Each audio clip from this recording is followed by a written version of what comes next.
Hello दोस्तों, स्वागत है आप सभी का हमारे चैनल पर। तो हम लोग कर रहे हैं क्लास 12th का एनसीईआरटी हिस्ट्री है। ये चैप्टर नंबर 12 है। तो ये है संविधान का निर्माण, एक नए युग की शुरुआत। तो इसके पहले हम लोग चैप्टर 9, 10, 11 मतलब जितने भी पिछले हैं सब पढ़ चुके हैं और सारे सब्जेक्ट पर वीडियो बनाया गया है इसमें। तो आप लोग अगर चाहे तो देख सकते हैं और वीडियो पसंद आए तो वीडियो को लाइक करिएगा। चलिए तो हम लोग शुरू करते हैं। भारतीय संविधान 26 जनवरी 1950 को अस्तित्व में आया। तो जैसा कि आप सभी लोग जानते ही होंगे कि हम लोग गणतंत्र दिवस मनाते हैं 26 जनवरी को। तो देखिए यही है, संविधान उस दिन लागू हुआ। तो इस भारतीय संविधान 26 जनवरी 1950 को अस्तित्व में आया और यह दुनिया का सबसे लंबा संविधान है। तो अगर कभी क्वेश्चन भी आए तो जान जाइए कि सबसे लंबा संविधान भारत का ही है। यदि हम अपने देश के आकार और विविधता पर ध्यान दें तो इसकी लंबाई व पेचीदगी को आसानी से समझ सकते हैं। स्वतंत्रता के समय भारत न केवल एक विशाल और विविधतापूर्ण बल्कि गहरे तौर पर बिखरा हुआ देश भी था। मतलब कि ऐसा नहीं कि सिर्फ एकजुट मिलकर सब लोग था। इसको बनाने के लिए पटेल जी ने बहुत सारे मेहनत में किए थे। इसमें वल्लभ भाई पटेल ने लगभग 565 रियासतें थी, उन सबको एक करने के लिए एकदम जी जान लगा दिए थे, दिन रात काम हुआ था। तो उसके लिए बहुत मेहनत किया गया था, बहुत तपस्या हुई थी, बहुत लोगों ने बलिदान भी दिया था। तो चलिए ठीक है, आगे बढ़ते हैं हम लोग। ऐसे देश में कि एकजुटता और प्रगति के लिए एक विस्तृत गहन विचार विमर्श पर आधारित और सावधानीपूर्वक सूत्रबद्ध किया गया संविधान लाजिमी था। हमारे संविधान ने अतीत और वर्तमान के घाव पर मरहम लगाने और विभिन्न वर्गों, जातियों व समुदायों में बटे भारतीयों को एक साझा राजनीतिक प्रयोग में शामिल करने में मदद दी है। दूसरी ओर इस संविधान ने लंबे समय से चली आ रही ऊंच नीच और अधीनता की संस्कृति में लोकतांत्रिक संस्थानों को विकसित करने का भी प्रयास किया है। आगे बढ़ते हैं। तो भारत के संविधान को दिसंबर 1946 से नवंबर 1949 के बीच सूत्रबद्ध किया गया। इस दौरान संविधान सभा में इसके मसौदे के एक भाग पर लंबी चर्चाएं चली। संविधान सभा, तो इसके पहले देखिए यहाँ पे हम लोग देख सकते हैं कि दिसंबर 1949 में 3 साल तक चली बहस के बाद संविधान पर हस्ताक्षर किए गए। देखिए वहाँ पर महात्मा गांधी भी हस्ताक्षर कर रहे हैं और ये एक बहुत ही हिस्टोरिकल के हस्ताक्षर हैं जो कि अभी तक इसको संजो कर रखे गए हैं। आगे बढ़ते हैं। तो देखिए हम लोग यहाँ पे छोड़े थे ना कि संविधान सभा के कुल 11 सत्र हुए जिनमें 165 दिन बैठकों में गए। सत्रों के बीच विभिन्न समितियां और उप समितियां मसौदे को सुधारने और संवारने का काम करती थी। राजनीति शास्त्र की पाठ्य पुस्तकों को पढ़ने के बाद आप यह जान चुके होंगे कि भारत का संविधान कैसा है। आप देख चुके हैं कि आज़ादी के बाद इस संविधान की क्या उपयोगिता और सार्थकता रही है। इस अध्याय में हम संविधान के इतिहास और उसके निर्माण के दौरान हुई गहन परिचर्चा को जानेंगे। यदि संविधान सभा में उठने वाली आवाज़ों को सुनने का प्रयास करें तो हमें उन प्रक्रियाओं का अंदाज़ा लग जाएगा जिनके माध्यम से संविधान को सूत्रबद्ध किया गया और एक नए राष्ट्र की कल्पना साकार हुई। तो आगे आते हैं। अब पहला पॉइंट, उथल पुथल का दौर। संविधान निर्माण से पहले के साल काफ़ी उथल पुथल वाले थे। तो देखिए जब संविधान लागू हुआ था और जब देश आज़ाद भी हुआ था उस समय तो पहले लगभग 6 महीने 7 महीने 8 महीने तो ये बताने में लग गया था लोगों को कि ये जो भारत आज़ाद हुआ है ये देश जो भी, तो लोग क्या कर रहे थे कि अंग्रेजों से आज़ादी मिल गई थी तो वो रेल की पटरियाँ उखाड़ने लगे थे। तो उनको बताना पड़ा कि ये रेल की पटरियाँ ब्रिटिश की नहीं बल्कि ये अब हमारी ही हैं और हमारी नहीं, हमारी मतलब अब यहाँ पे जो सरकार बनेगी उनकी है। तो ये सब समझाने में लग गया था। उस समय बहुत ही मुश्किल घड़ी थी। जवाहरलाल नेहरू ने बहुत सारे ऐसे सबको समझाया और भी सभी लोगों ने मिलकर समझाया। तो आगे देखते हैं कैसे उथल-पुथल हुआ था। तो यह महान आशाओं का क्षण भी था और भीषण मोह भंग का भी। 15 अगस्त 1947 को भारत आज़ाद तो कर दिया गया किंतु इसके साथ ही इसे विभाजित भी कर दिया गया। लोगों की स्मृति में 1942 का भारत छोड़ो आंदोलन अभी भी जीवित था, जो ब्रिटिश राज के खिलाफ संभवतः सबसे व्यापक जन आंदोलन था। विदेशी सहायता से सशस्त्र संघर्ष के जरिए स्वतंत्रता पाने के लिए सुभाष चंद्र बोस द्वारा किए गए प्रयास भी लोगों को बखूबी याद थे। 1946 के बसंत में बम्बई तथा अन्य शहरों में रॉयल इंडियन नेवी, शाही भारतीय नौसेना के सिपाहियों का विद्रोह भी लोगों को बार बार आंदोलित कर रहा था। लोगों की सहानुभूति सिपाहियों के साथ थी। 40 के दशक के आखिरी सालों में देश के विभिन्न भागों में मजदूरों और किसानों के आंदोलन भी हो रहे थे। व्यापक हिंदू मुस्लिम एकता इन जन आंदोलनों का एक अहम पहलू था। इसके विपरीत कांग्रेस और मुस्लिम लीग दोनों प्रमुख राजनीतिक दल धार्मिक सौहार्द और सामाजिक सामंजस्य स्थापित करने के लिए सुलह सफाई की कोशिशों में नाकामयाब होते जा रहे थे। अगस्त 1946 में कलकत्ता में शुरू हुई हिंसा के साथ उत्तरी और पूर्वी भारत में लगभग साल भर तक चलने वाला दंगे फसाद और हत्याओं का लंबा सिलसिला शुरू हो गया था। अध्याय 11 बर्बर हिंसा का यह भीषण नाच भीषण जनसंहारों के साथ हुआ। इसके साथ ही देश विभाजन की घोषणा हुई और असंख्य लोग एक जगह से दूसरी जगह जाने लगे।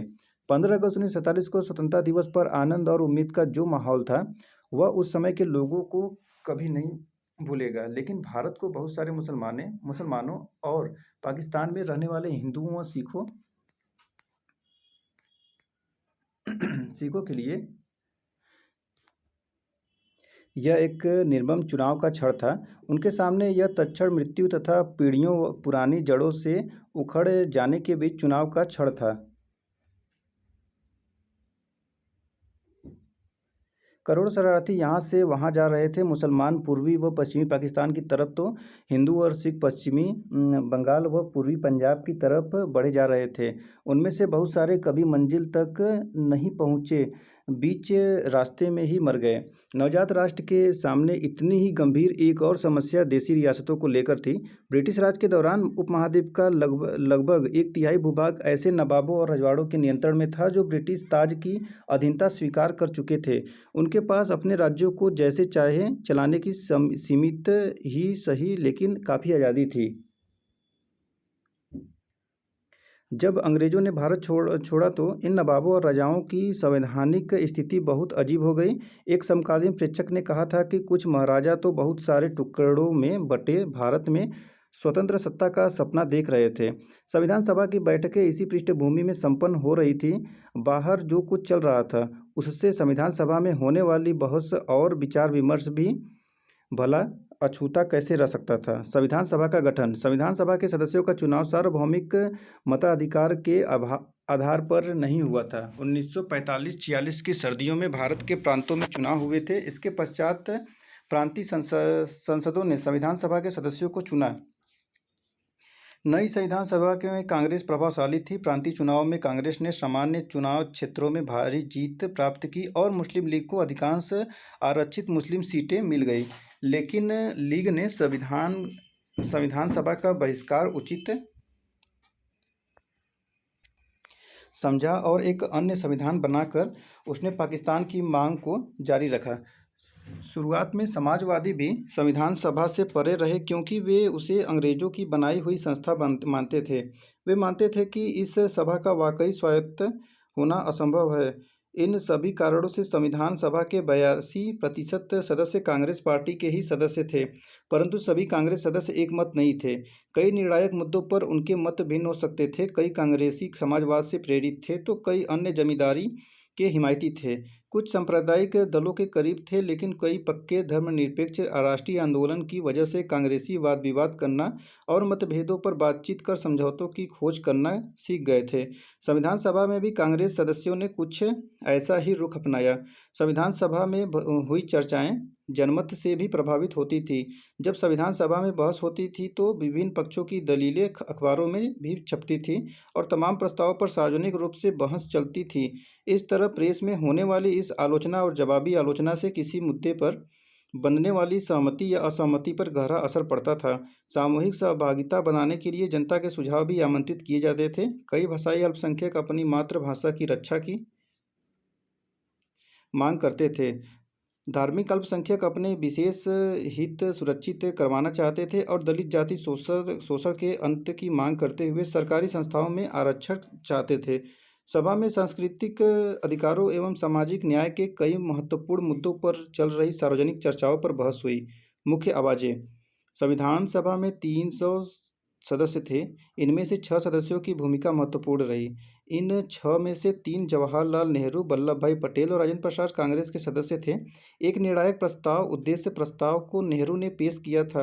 उन्होंने यह प्रस्ताव भी पेश किया था कि भारत का राष्ट्रीय ध्वज केसरिया सफ़ेद और गहरे हरे रंग की 3 बराबर चौड़ाई वाली पट्टियों का तिरंगा झंडा होगा, जिसके बीच में गहरे नीले रंग का चक्र होगा। पटेल मुख्य रूप से पर्दे के पीछे कई महत्वपूर्ण काम कर रहे थे। उन्होंने कई रिपोर्टों के प्रारूप लिखने में खास मदद की और कई परस्पर विरोधी विचारों के बीच सहमति पैदा करने में महत्वपूर्ण भूमिका अदा की। राजेंद्र प्रसाद संविधान सभा के अध्यक्ष थे। सभा में चर्चा रचनात्मक दिशा ले और सभी सदस्यों को अपनी बात कहने का मौका मिले, यह उनकी जिम्मेदारियां थी। कांग्रेस के इस त्रिगुट के अलावा प्रख्यात विधिवेत्ता और अर्थशास्त्री बी आर अम्बेडकर भी सभा के सबसे महत्वपूर्ण सदस्यों में से एक थे। यद्यपि ब्रिटिश शासन के दौरान अम्बेडकर कांग्रेस के राजनीतिक विरोधी रहे थे, परंतु स्वतंत्रता के समय महात्मा गांधी की सलाह पर उन्हें केंद्रीय विधि मंत्री का पद संभालने का न्योता दिया गया था। इस भूमिका में उन्होंने संविधान की प्रारूप समिति के अध्यक्ष के रूप में काम किया। उनके साथ दो अन्य वकील भी काम कर रहे थे।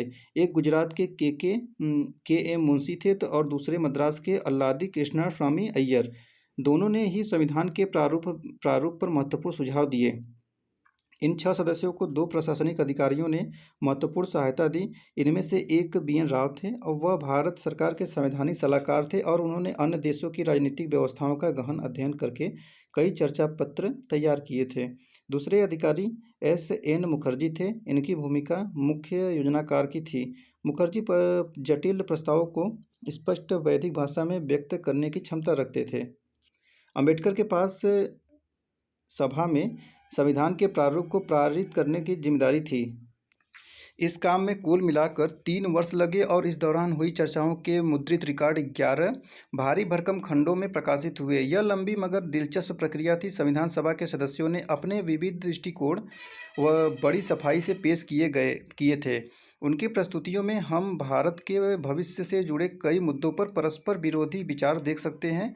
देश के भावी स्वरूप पर भारतीय भाषाओं राष्ट्र को कौन सी राजनीतिक एवं आर्थिक व्यवस्थाएं अपनानी चाहिए, नागरिकों के नैतिक मूल्य कैसे होने चाहिए और कैसे नहीं, इन सभी प्रश्नों पर भी चर्चा की करना था। नीचे देखिए यहाँ पर था। तो देखिए यह चित्र है, B R. Ambedkar Hindu code bill पर चर्चा का संचालन कर रहे थे। देखिए यहाँ पर है बी.आर. अम्बेडकर।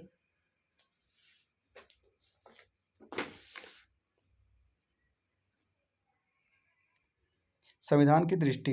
13 दिसंबर 1946 को जवाहरलाल नेहरू ने संविधान सभा के सामने उद्देश्य प्रस्ताव पेश किया। यह एक ऐतिहासिक प्रस्ताव था जिसमें स्वतंत्र भारत के संविधान के मूल आदर्शों की रूपरेखा प्रस्तुत की गई थी और वह फ्रेमवर्क सुझाया गया था जिसके तहत संविधान का कार्य आगे बढ़ना था। इसमें भारत को एक स्वतंत्र संप्रभु गणराज्य घोषित किया गया था। नागरिकों को न्याय, समानता एवं स्वतंत्रता का आश्वासन दिया गया था और यह वचन दिया गया था कि अल्पसंख्यकों, पिछड़े व जनजातीय क्षेत्रों एवं दलित व अन्य पिछड़े वर्गों के लिए पर्याप्त रक्षात्मक प्रावधान किए जाएंगे। इन उद्देश्यों को रेखांकित करते हुए नेहरू ने भारतीय प्रयोग को एक व्यापक ऐतिहासिक संदर्भ में प्रस्तुत किया। इस अवसर पर बोलते हुए उन्होंने कहा कि उनकी नज़र बरबस अतीत में हुए उन ऐतिहासिक प्रयोगों की ओर जा रही है जिनमें अधिकारों के एक ऐसे दस्तावेज तैयार किए गए थे।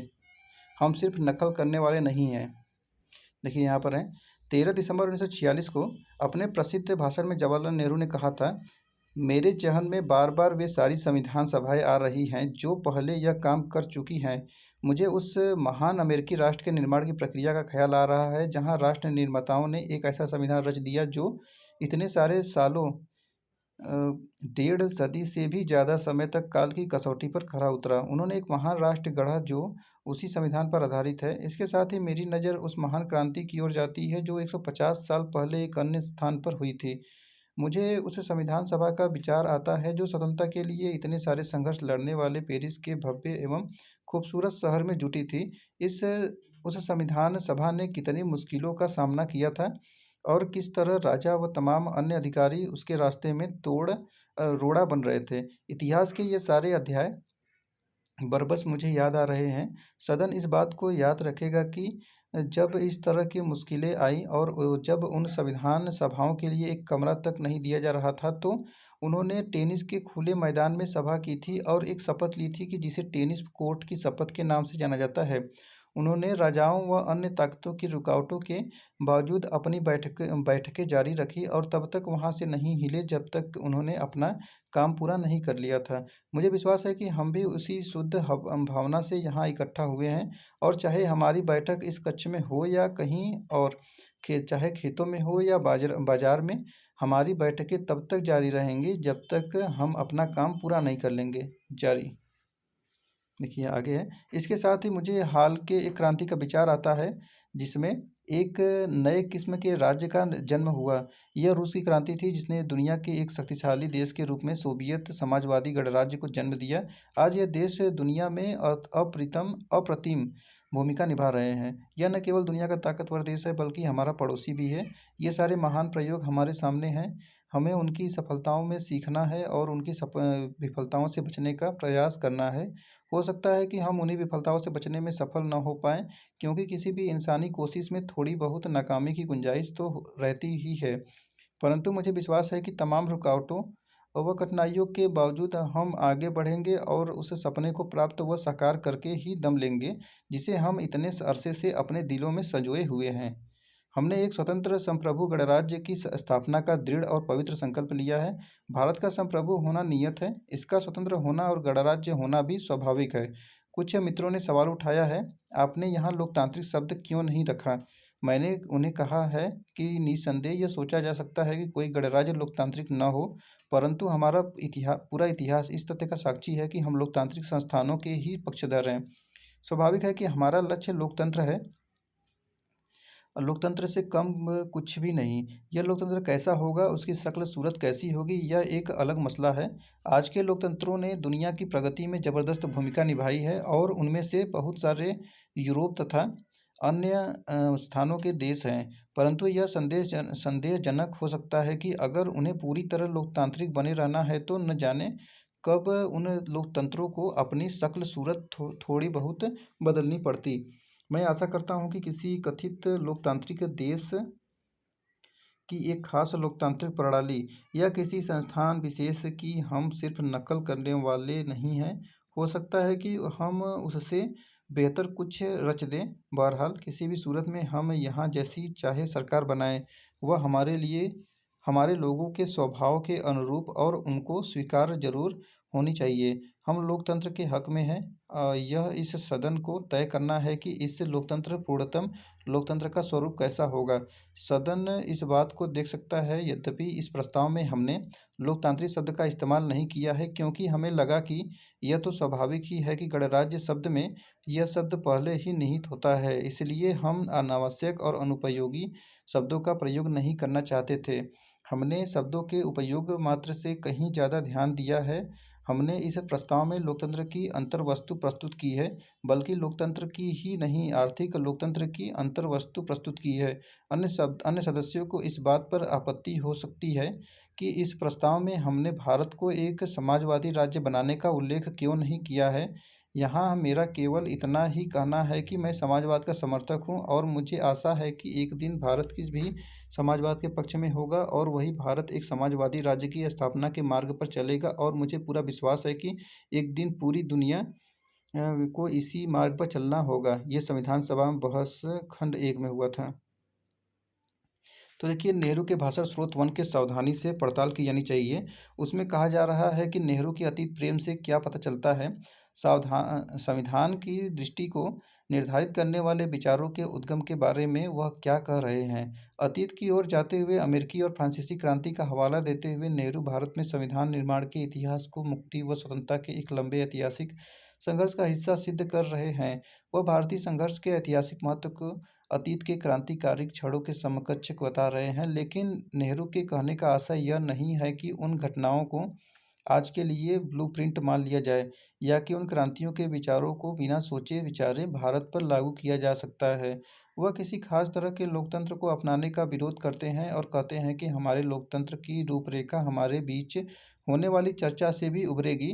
वे इस बात पर जोर देते हैं कि भारत में संविधान के आदर्श और प्रावधान कहीं और से उठाए गए नहीं हो सकते। उन्होंने विश्वास व्यक्त किया कि हम सिर्फ नकल करने वाले नहीं हैं। उनके शब्दों में, भारत में शासन की जो व्यवस्था स्थापित हो वह हमारे लोगों के स्वभाव के अनुरूप और उनको स्वीकार होनी चाहिए।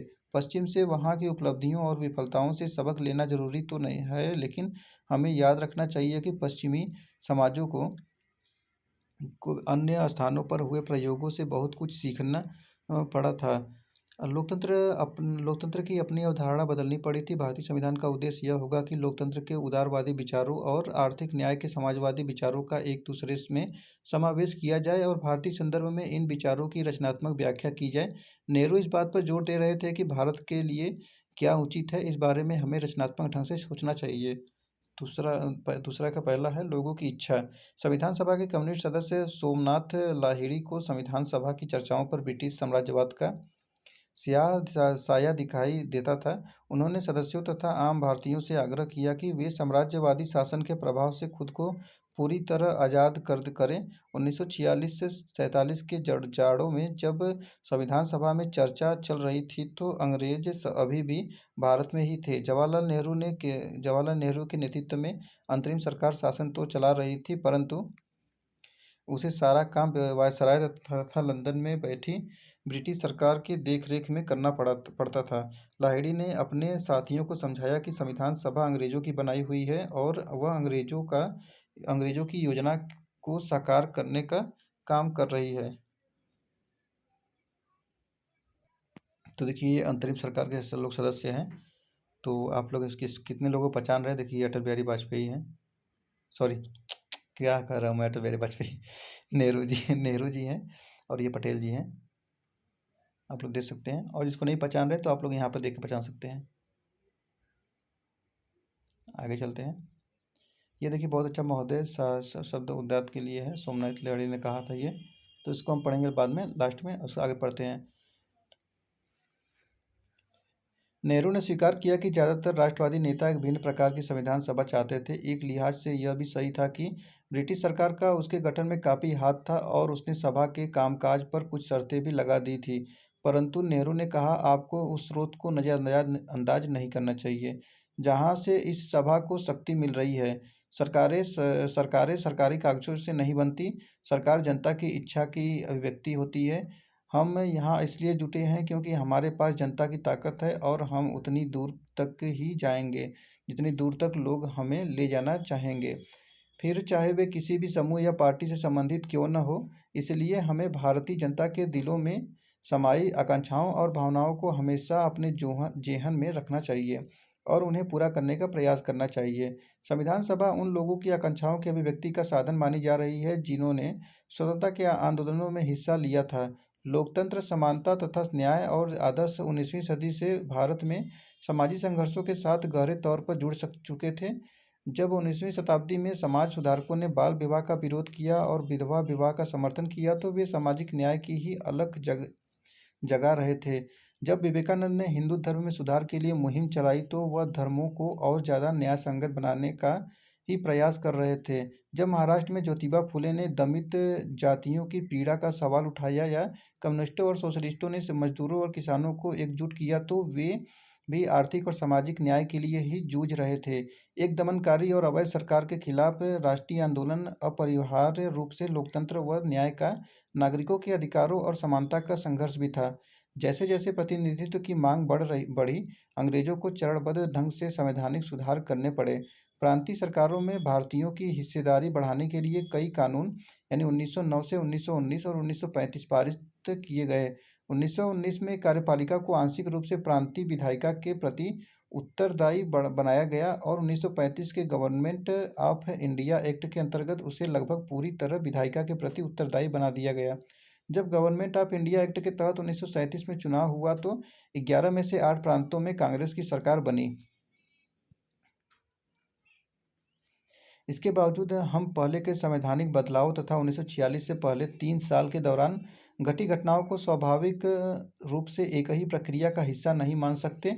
इससे पहले के संवैधानिक प्रयोग एक प्रतिनिधात्मक सरकार के लिए लगातार बढ़ती मांग के जवाब में थे, जबकि विभिन्न कानूनों 1909, 1919 और 1935 को पारित करने की प्रक्रिया में भारतीयों की कोई प्रत्यक्ष हिस्सेदारी नहीं थी। उन्हें औपनिवेशिक सरकार ने ही लागू किया था। प्रांतीय निकायों का चुनाव करने वाले निर्वाचन मंडल का दायरा समय के साथ फैलता जा रहा था, लेकिन 1935 में भी यह अधिकार वयस्क आबादी के 10 से 15% हिस्से तक सीमित था। तब तक सार्वभौमिक वयस्क मताधिकार की व्यवस्था नहीं थी। 1935 के कानून के तहत निर्वाचित विधायिकाएं और औपनिवेशिक शासन के ढांचे में काम कर रही थी और अंग्रेजों द्वारा नियुक्त गवर्नर के प्रति उत्तरदायी थी। 13 दिसंबर 1946 को नेहरू जिस कल्पना की बात कर रहे थे वह एक स्वतंत्र संप्रभु भारतीय गणराज्य के संविधान की कल्पना थी। अब आता है तीसरा पॉइंट, अधिकारों का निर्धारण। नागरिकों के अधिकार किस तरह निर्धारित किए जाएं? क्या उत्पीड़न समूहों को कोई विशेष अधिकार मिलने चाहिए? अल्पसंख्यकों के क्या अधिकार हो? वास्तव में अल्पसंख्यक किसे कहा जाए? जैसे जैसे संविधान सभा के पटल पर बहस आगे बढ़ी, यह साफ हो गया कि इनमें से किसी भी सवाल का कोई ऐसा उत्तर मौजूद नहीं है फिर जिस पर पूरी सभा सहमत हो। इन सवालों के जवाब विचारों में टकराव और व्यक्तिगत मुठभेड़ों से भी पैदा होने थे। अपने उद्घाटन भाषण में नेहरू ने जनता की इच्छा का हवाला दिया था और कहा था कि संविधान निर्माताओं की जनता के दिलों में समाई आकांक्षाओं और भावनाओं को पूरा करना है। यह कोई आसान काम नहीं था। जैसे जैसे आज़ादी की उम्मीद पैदा हुई, उन विभिन्न समूह अलग अलग तरह से अपनी इच्छाएं व्यक्त करने लगे। इन सभी अभिव्यक्तियों पर बहस करना जरूरी था। परस्पर विरोधी विचारों के बीच किसी समाधान पर पहुंचना और एक आम सहमति पर पहुंचना जरूरी था। तीसरा का पहला पॉइंट आता है पृथक निर्वाचिका की समस्या। तो देखिए, पहली बार निर्वाचन हुआ तो समस्या तो आएगी ही। 27 अगस्त 1947 को मद्रास के बी पोकर बहादुर के पृथक निर्वाचिका बनाए रखने के पक्ष में एक प्रभावशाली भाषण दिया। बहादुर ने कहा कि अल्पसंख्यक जगह पर सब जगह होते हैं, उन्हें हम चाह कर भी नहीं हटा सकते। हमें ज़रूरत एक ऐसे राजनीतिक ढांचे की है जिसके भीतर अल्पसंख्यक भी औरों के साथ सद्भाव के साथ जी सकें और समुदायों के बीच मतभेद कम से कम हो। इसके लिए ज़रूरी है कि राजनीतिक व्यवस्था में अल्पसंख्यकों का पूरा प्रतिनिधित्व हो, उनकी आवाज़ सुनी जाए और उनके विचारों पर ध्यान दिया जाए। देश के शासन और मुसलमानों की एक सार्थक हिस्सेदारी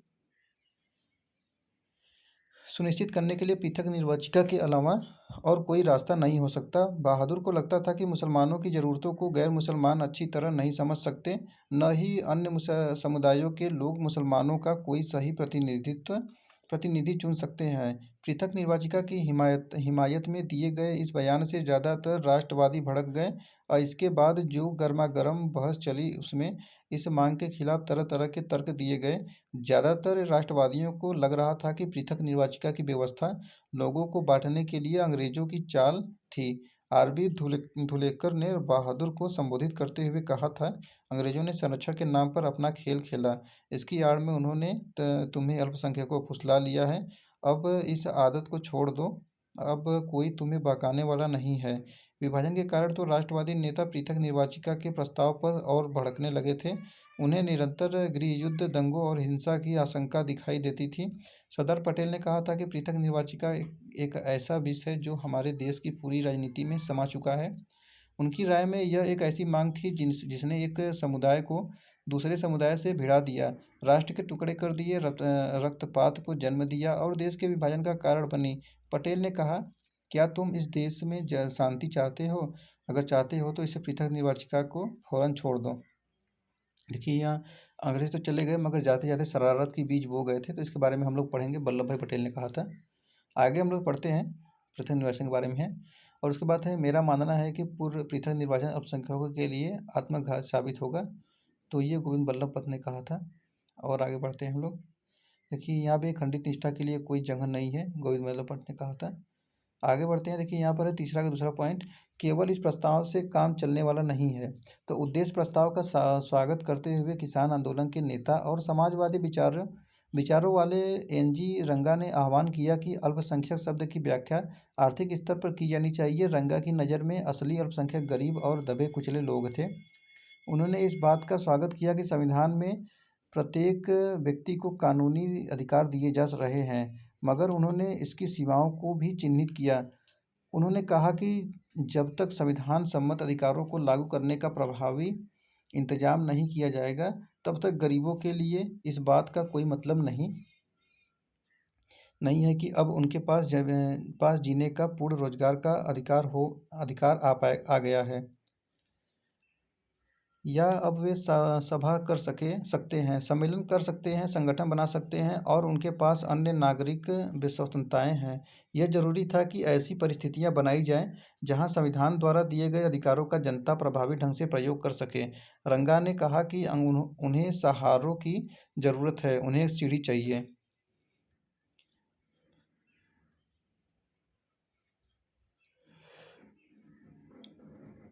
तीसरा पॉइंट आता है, हमें हजारों साल तक दबाया गया है। तो संविधान में दमित जातियों यानी डिप्रेस्ड कास्ट के अधिकारों को किस तरह परिभाषित किया जाए। राष्ट्रीय आंदोलनों के दौरान अंबेडकर ने दमित जातियों के लिए पृथक निर्वाचकों की मांग की। महात्मा गांधी ने यह कहते हुए विरोध किया था कि ऐसा करने से ये समुदाय अस्थायी रूप से शेष समाज से कट जाएंगे। संविधान सभा इस विवाद को कैसे हल कर सकती थी, दमित जातियों को किस तरह की सुरक्षा दी जा सकती थी। दमित जातियों के कुछ सदस्यों का आग्रह था कि अस्पृश्यों यानी अछूतों की समस्या को केवल संरक्षण और बचाव के जरिए हल नहीं किया जा सकता। उनकी अपंगता के पीछे जाति विभाजित समा समाज के सामाजिक कायदे कानूनों और नैतिक मूल्यों मान्यताओं का हाथ है। समाज ने उनकी सेवाओं और श्रम का इस्तेमाल किया है, परंतु उन्हें सामाजिक तौर पर खुद से दूर रखा है। अन्य जातियों के लोग उनके साथ घुलने मिलने से कतराते हैं और उनके साथ खाना नहीं खाते हैं और उन्हें मंदिरों में नहीं जाने दिया जाता है। मद्रास के सदस्य जे नगप्पा ने कहा था, हम सदा कष्ट उठाते रहे हैं, पर अब और कष्ट उठाने को तैयार नहीं है।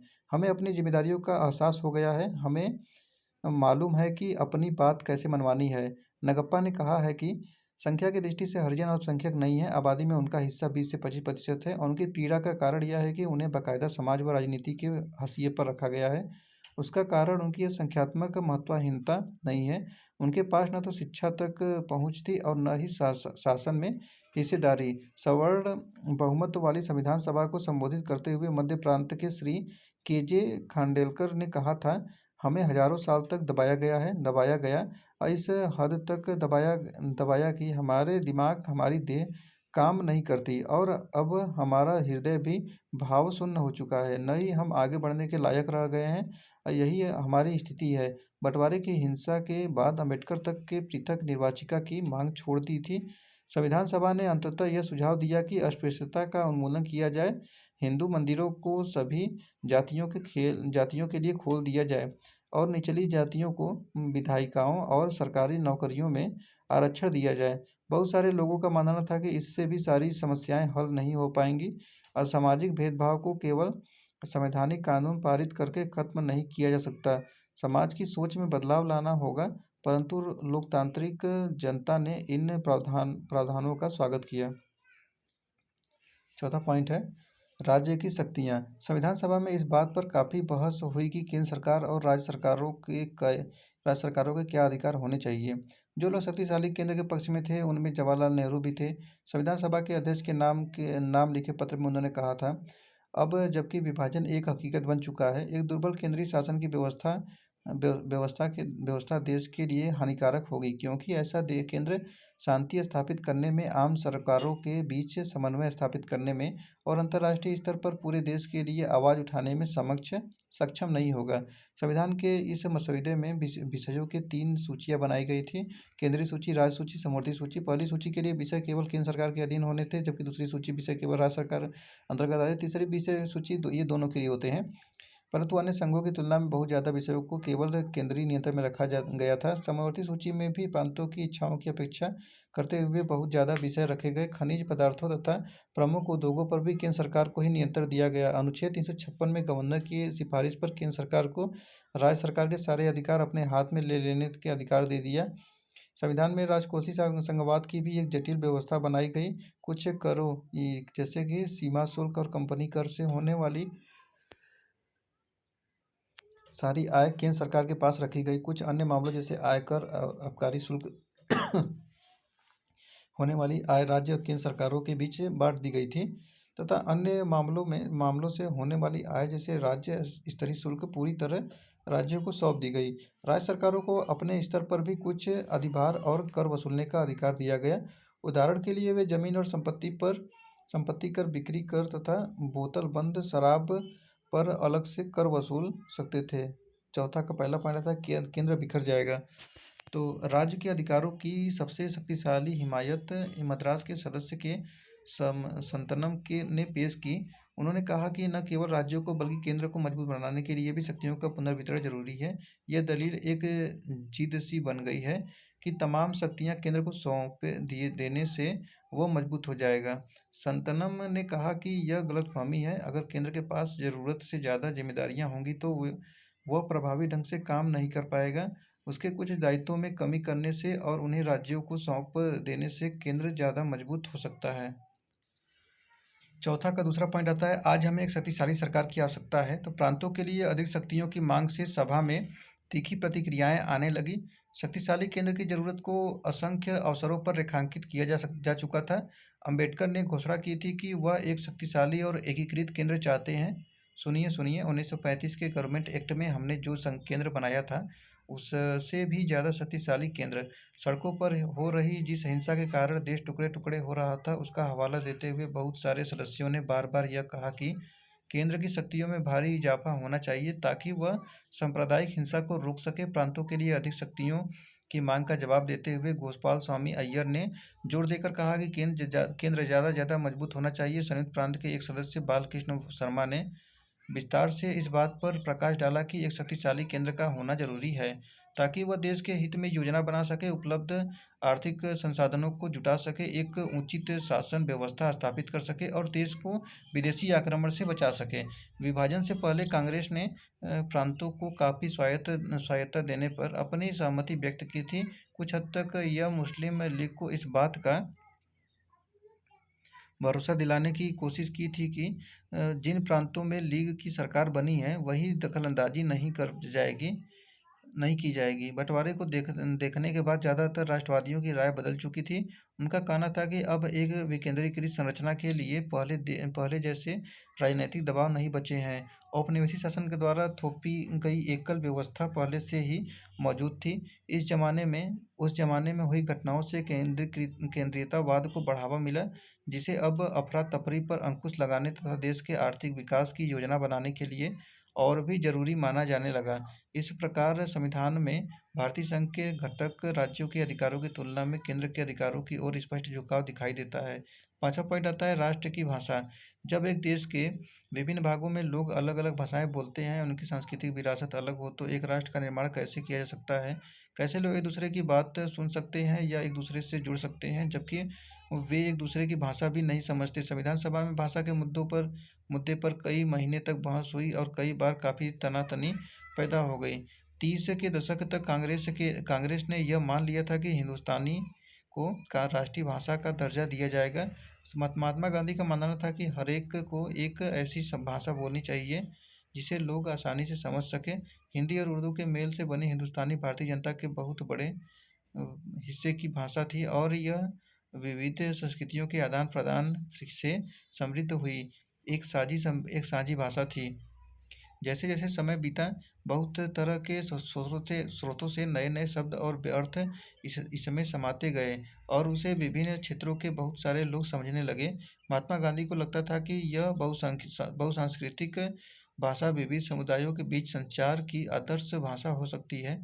वह हिंदू और मुसलमानों को, उत्तर और दक्षिण के लोगों को एकजुट कर सकती है। लेकिन 19वीं सदी के आखिर से एक भाषा के रूप में हिंदुस्तानी धीरे धीरे बदल रही थी। जैसे जैसे सांप्रदायिक टकराव गहरे होते जा रहे थे, हिंदू और उर्दू एक दूसरे से दूर जा रही थी। एक तरफ तो फारसी और अरबी मूल के सारे शब्दों को उठाकर हिंदी को संस्कृतिनिष्ठ बनाने की कोशिश की जा रही थी, तो दूसरी तरफ उर्दू लगातार फारसी के नज़दीक होती जा रही थी।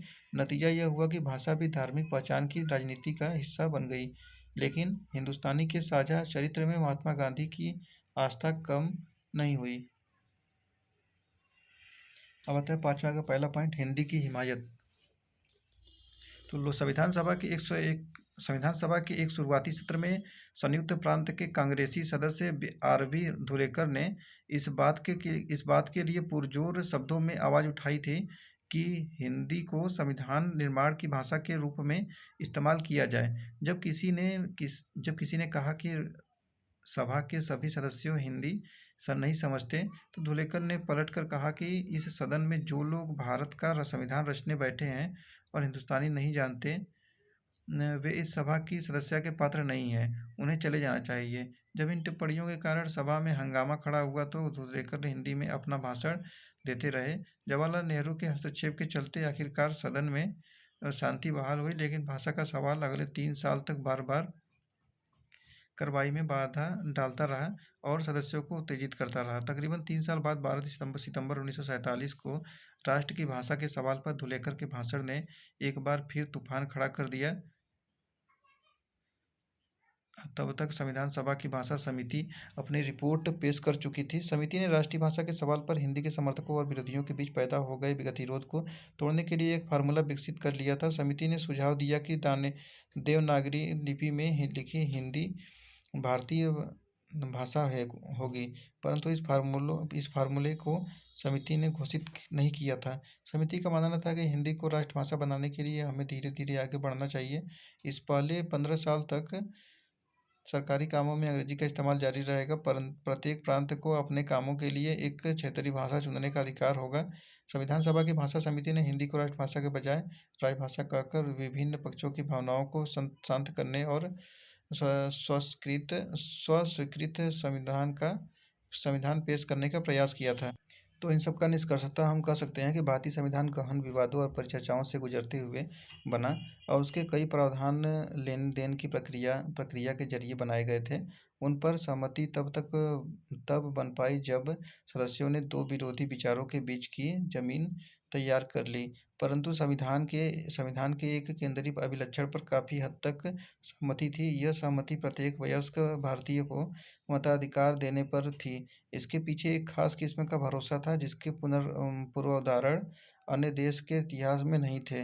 दूसरे लोकतंत्रों में पूर्ण वयस्क मताधिकार धीरे धीरे कई चरणों से गुजरते हुए लोगों को मिला। संयुक्त राज्य अमेरिका और यूनाइटेड किंगडम जैसे देशों में शुरू में मताधिकार केवल संपत्ति रखने वालों पुरुषों को ही दिया गया, फिर पढ़े लिखे पुरुषों को इस विशेष वर्ग में शामिल किया गया। लंबे व कटु संघर्षों के बाद श्रमिक व किसान वर्ग के पुरुषों को मताधिकार मिल पाया। ऐसा अधिकार पाने के लिए महिलाओं को और भी लंबा संघर्ष करना पड़ा। हमारे संविधान का दूसरा महत्वपूर्ण अभिलक्षण तथा धर्मनिरपेक्षता पर बल। संविधान की प्रस्तावना में धर्मनिरपेक्षता के गुण तो नहीं पाए गए थे, परंतु संविधान व समाज को चलाने के लिए संविधान भारतीय संदर्भों में उसके मुख्य अभिलक्षणों का जिक्र आदर्श रूप में किया गया था। ऐसा मूल अधिकारों की श्रृंखला को रचने के जरिए किया गया, विशेषकर धार्मिक स्वतंत्रता अनुच्छेद 25-28, सांस्कृतिक वाला है जो 29-30 है, एवं समानता का अधिकार 14, 16, 17। राज्य ने सभी धर्मों के प्रति समान व्यवहार की गारंटी दी थी और उन्हें हितैषी संस्थाएं बनाए रखने का अधिकार भी दिया। राज्य ने अपने आप को विभिन्न धार्मिक समुदायों से दूर रखने की कोशिश की और अपने स्कूल और कॉलेज में अनिवार्य धार्मिक शिक्षा पर रोक लगा दी। सरकार ने रोजगार में धार्मिक भेदभाव को अवैध ठहराया, लेकिन दूसरी ओर धार्मिक समुदायों से जुड़े सामाजिक सुधार कार्यक्रमों के लिए कुछ कानूनी गुंजाइश रखी गई। इसी वजह से अस्पृश्यता पर कानून रोक लगाई गई और इसी कारण से व्यक्तिगत और पारिवारिक कानूनों में परिवर्तन हो पाए। भारतीय राजनीतिक धर्मनिरपेक्षता में राज्य व धर्म के बीच पूर्ण विच्छेद नहीं रहा। हमने दोनों के बीच एक विवेकपूर्ण फासला बनाने की कोशिश की। संविधान सभा के विवादों में हमें यह समझ आती है कि संविधान के निर्माण में कैसी कैसी विरोध आवाज़ें उठी और कैसी कैसी मांगें की गई। ये चर्चाएं हमें उन आदर्शों और सिद्धांतों के बारे में बताती है जिनका जिक्र संविधान के निर्माताओं ने किया, परंतु इन विवादों को समझने में हमें याद रखना चाहिए कि आदर्शों को विशेष संदर्भ के मुताबिक बदला गया। इसके अलावा ऐसा भी हुआ कि सभा के कुछ सदस्यों ने 3 वर्षों में हुई चर्चाओं के साथ साथ अपने विचार ही बदल डाले। कुछ सदस्यों ने दूसरे के तर्कों के प्रकाश में अपनी समझ बदली और खुले दिलो दिमाग से काम किया। कुछ अन्य सदस्यों ने आसपास की घटनाओं को देखते हुए अपने विचार बदल डाले। तो ये तस्वीर एक है जो कि संविधान सौंपते हुए बी आर अम्बेडकर और राजेंद्र प्रसाद एक दूसरे से बधाई देते हुए हैं। देखिए।